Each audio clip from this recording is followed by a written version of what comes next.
There is a form of captivity so subtle that most men never recognize it as captivity at all. It has no bars. It imposes no visible constraints. It allows you to move freely, to speak, to work, to build, and yet it governs every decision you make with a precision that no external authority could match. It is the need to be liked. And Machiavelli, who spent his life studying the mechanisms by which men are controlled and the conditions under which they escape control, identified it as the most reliable path to powerlessness available to a human being. The logic is simple and merciless. Whoever can give you approval can also withdraw it. And the moment someone possesses the power to withdraw something you cannot function without, they own you. Not legally, not formally, but functionally, in the way that actually determines behavior. You will soften your position to preserve their good opinion. You will withhold your honest assessment to avoid their displeasure. You will make decisions based not on what you believe is correct, but on what you calculate will be received favorably. You will, in other words, stop being the author of your own life and become the manager of someone else's perception of you. Machiavelli watched this happen to rulers.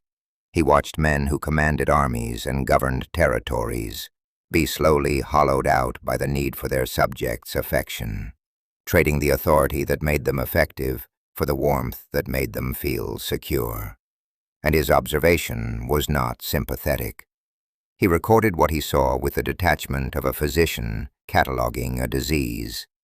The desire to be loved is the mechanism by which capable men are made manageable. His conclusion, that it is better to be feared than loved when you cannot be both, has been misread for centuries as an endorsement of cruelty. It is not. It is an observation about reliability. Love is a feeling, and feelings are subject to the full volatility of human emotion. They shift with circumstance, with mood, with the most recent interaction, with whatever the person feeling them has decided to believe today. Fear, in the specific sense Machiavelli intends, is a relationship with consequence. And consequence is stable in a way that sentiment is not. A man who loves you today may not love you tomorrow. A man who understands that crossing you carries a reliable cost will factor that understanding into his decisions, regardless of how he feels about you. This is not an argument for the life of someone who cultivates hostility. It is an argument for the life of someone who has made peace with a specific and liberating truth. You cannot control whether people like you, but you can control whether you need them to. The first thing that changes when you genuinely release the need for approval is this: your decisions become clean, not easier, cleaner. When every significant choice is being run through the filter of how it will be received, how it will affect your standing, what it will communicate about you to the people whose opinion you are managing, the process of deciding is exhausting, and the decisions themselves are compromised. They contain the residue of calculation that has nothing to do with the actual question being decided. When you remove that filter, when the question of whether they will approve is genuinely no longer part of the calculus, something clarifies. You can see the actual decision, and you can make it based on what you actually believe rather than on what will be received well. Machiavelli observed that the prince who governs by consensus, who considers the preferences of every faction before acting, who modifies his positions based on feedback, who tries to keep everyone comfortable, is not demonstrating wisdom or inclusivity. He is demonstrating the absence of a governing principle, and the absence of a governing principle is felt. People may say they want a leader who listens. What they follow consistently and across every domain of human organization is a leader who decides. Certainty is more attractive than agreement. Direction is more commanding than approval. The man who knows what he thinks and acts on it, without apology, without ongoing negotiation, generates a quality of authority that the consensus seeker never approaches, no matter how carefully he tends to everyone's feelings. Now, the second principle that emerges from Machiavelli's framework concerns the strategic value of what most people spend enormous energy trying to avoid: hostility. Machiavelli's observation is precise here, and it is more generous than it first appears. The man who generates no opposition has generated no impact. Resistance is the signature of contact, of actually touching something, moving something, displacing something that was previously comfortable in its position.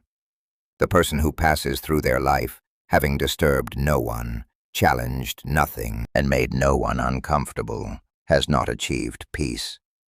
They have achieved invisibility, and invisibility is not safety, it is absence. You cannot be relevant and be universally comfortable to everyone you encounter. The two conditions are incompatible. Every figure who shaped the historical record, in politics, in philosophy, in the arts, in commerce, in military strategy, was hated by someone with considerable passion before they were respected by anyone with considerable influence. Not as a coincidence, but as a structural feature of what it means to do something that matters. What you do that matters will disturb the people who benefit from things remaining as they are. Their hostility is not a judgment on your character. It is a measurement of your effect. The Machiavellian understanding of this goes further. Hatred, when you learn to read it correctly, is information. It tells you where your influence is landing. It tells you whose comfort you are disrupting. It tells you who has decided you are significant enough to require management. The person who is quietly ignored attracts no hostility because they constitute no threat to anyone's position. The person who is actively opposed has already communicated, through the quality of the opposition itself, that they are worth opposing. There is a form of confirmation in hostility that no amount of praise can provide, because praise can be given to anyone, while focused, sustained opposition requires that you have done something that genuinely threatens someone's interests. What the man who has internalized this understands is that he no longer needs to manage the narrative around how he is perceived. He can allow the hostility to exist, because the hostility is not damaging his position, it is defining it. While his opponents are occupied with their contempt, he is occupied with his work. And the work is what will matter when the contempt has exhausted itself and been forgotten. The third principle concerns distance, not as aloofness or coldness, but as the structural condition that makes authority possible. Machiavelli observed something about proximity that remains as accurate now as it was in the courts of Florence. When people know you too fully, they lose the capacity to be appropriately oriented by you. Not because what they discover is disappointing, sometimes what they discover is genuinely impressive, but because the cognitive and emotional architecture of respect requires some degree of the unknown. Monster is not deception. It is the natural result of a person who does not feel compelled to narrate themselves continuously to whoever is present. The modern world has made this Machiavellian principle more urgent than it has ever been. The dominant cultural current runs entirely in the opposite direction, toward radical self-disclosure, toward the performance of vulnerability as connection, toward the endless sharing of interior states as a form of social currency. And the paradox that Machiavelli would immediately identify is this: the more you share, the more ordinary you become. Not because what you share is ordinary, but because the act of sharing it removes the space in which other people's imagination does its most powerful work. What people imagine about you is almost always more compelling than the reality you could provide them. When you fill that space completely with disclosure, you eliminate the imagination and replace it with something finite and manageable. Distance is the condition in which your presence registers as significant. When your attention is not freely available, the attention you do give carries weight. When your words are not continuous, the words you produce are heard differently. When people cannot predict when they will encounter you, or how you will respond. They approach every encounter with a quality of attentiveness that familiarity eliminates. You do not need to be inaccessible to the point of irrelevance. Machiavelli was explicit about this. The ruler who is too distant loses connection with the reality his people are living, but the ruler who is too close loses the distinction that makes him something other than one of the crowd. The calibration is the art. The fourth principle is the one that produces the most immediate and most durable result when it is genuinely applied, as opposed to merely performed. It concerns the quality that Machiavelli identified as the final and most complete form of independence: indifference to opinion, not performed indifference, genuine indifference, the condition in which the question of how others perceive you has actually ceased to be the organizing principle of your behavior. This condition is rarer than it appears. Most people who present as indifferent to others' opinions are actually managing a very active relationship with those opinions.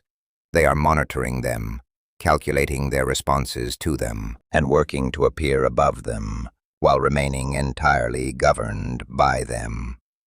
The performance of not caring is itself a form of caring about how your not caring appears. Genuine indifference is a different experience entirely. It is not the absence of awareness. You remain fully aware of how you are perceived. It is the absence of the evaluative weight that perception carried. You can register the information without being organized by it. You can hear what is being said about you without the information determining your next move. You can be wrong in someone's assessment and remain functional, remain decided, remain yourself, because your self-concept is no longer dependent on external ratification. Machiavelli's instruction was direct. Reputation should be a tool you use, not a master you serve. When reputation serves you, you shape it intentionally toward the outcomes you are pursuing. When it threatens to constrain you, when managing it would require you to compromise what you actually believe or intend, you release it without regret. The weak man maintains an image. The strong man builds a reality and allows the image to form around it as it will. What changes when you reach genuine indifference is not your behavior toward others. You do not become crueler or more dismissive. What changes is the locus of control over your behavior. It moves entirely inward. You are no longer operating in response to the external environment of opinion and judgment. You are operating from internal principles that remain consistent, regardless of the environment. And that consistency, that quality of being the same person in the face of praise as in the face of contempt, is what Machiavelli recognized as the foundation of durable authority. Because the consistent man is the predictable man, in the best possible sense. People know what he stands for. They know what he will and will not do. They know that flattery will not move him in a direction he would not otherwise go, and that hostility will not move him in a direction he would otherwise take. He cannot be leveraged through his ego, because his ego is not on the table. He cannot be managed through his need for approval, because that need has been retired. And the person who cannot be leveraged and cannot be managed through emotional pressure occupies a fundamentally different category of existence than the one who can. There is a specific quality of attention this produces in the people around such a person. It is not always comfortable. It is sometimes expressed as resentment or frustration or accusations of coldness. But underneath those expressions is something that more accurately resembles respect. The specific form of respect that is reserved for things that cannot be moved by ordinary means, for structures that maintain their shape under pressure, for people who are, in the deepest and most practical sense, sovereign over themselves. Machiavelli was not describing a life of emotional isolation. He was describing a life of genuine freedom. freedom from the most pervasive and insidious form of external control that exists, which is the control exercised not through force or legal authority, but through the management of your need to be seen favorably. When that need is no longer operative, every interaction you enter is entered from a fundamentally different position. You're not there to receive validation. You are there to accomplish something. And that shift, from the orientation of seeking to the orientation of doing, changes not only what you accomplish, but the quality of the presence you bring to the accomplishing. The man who no longer needs to be liked does not become unkind. He becomes honest. He does not become cruel. He becomes clear.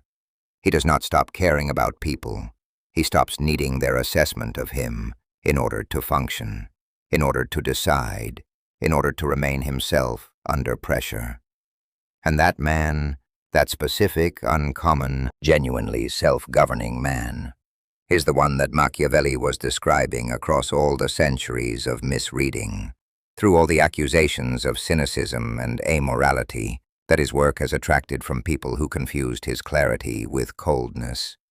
He was describing freedom, the most complete form of it that is available to a human being who must live among other human beings. Not the freedom to do whatever you want without consequence. That is not freedom. It is chaos.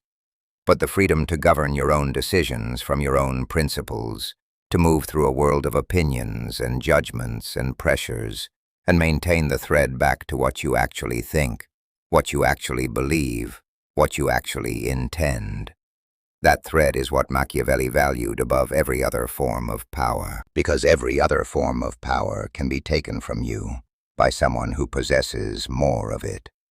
But the man who governs himself, who has located his authority inside, rather than in the evaluations of others, possesses something that cannot be transferred, cannot be removed, and cannot be overridden by any external force. He has already conquered himself. And the man who commands himself cannot be ruled by anyone.